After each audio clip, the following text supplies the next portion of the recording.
एक सुनार की दुकान में चोर दाखिल हुआ। उसने सोने को हाथ लगाया ही था कि सुनार ने देख लिया और उसको मारने लगा। वो चोर को मार ही रहा था कि दुकान में एक औरत दाखिल हुई जो दरअसल चोर की साथी थी और वो उस चोर के हाथ पांव चूमने लगी। सुनार ये देखकर बहुत हैरान हुआ और उसने औरत से पूछा कि ये तो चोर है, मेरी दुकान से चोरी कर रहा था। उस औरत ने सुनार को कहा कि आपको कोई गलत फहमी हुई है, ये तो बहुत पहुंचे हुए वलीउल्लाह हैं, पूरा शहर इनके नाम की कस्में खाता है और तुम इसको पीट रहे हो। सुनार ने उस चोर से माफी मांगना शुरू कर दी कि मुझे माफ कर दो, मैं अपने काम में इस कदर मशगूल हूं कि मुझे बाहर की दुनिया की खबर ही नहीं है।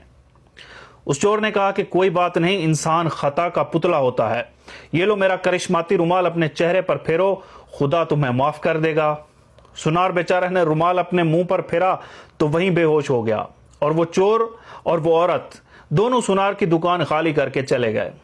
इस वाकया को 4 साल गुजर चुके थे। सुनार अपना नुकसान भूल चुका था कि एक दिन कुछ वर्दी में मलबूस एहलकार उस चोर को पकड़कर सुनार के पास ले आए। सुनार ने उस चोर को फौरन पहचान लिया।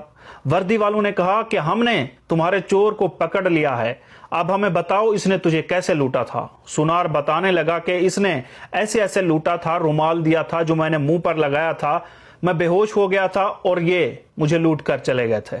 वर्दी वाले एहलकारों ने एक रुमाल दिया और सुनार को कहा हमें ये रुमाल वैसे ही अपने मुंह पर रख कर बताओ। सुनार ने वो रुमाल पकड़ा और मुंह पर लगाकर दिखाया ही था कि सुनार बेहोश हो गया और वही चोर और उसके वर्दी वाले साथी उसी सुनार को दूसरी बार लूट कर चले गए। सुना है 21 अक्टूबर को कुछ वर्दी वाले हमारे कौमी चोर को भी इसी तरह अवाम के सामने ला रहे हैं, लिहाजा इस बार इनके धोखे का रुमाल सूंघने की बजाय इनको फेंटी लगाना ताकि ये आपको कम अज कम इस बार ना लूट सकें।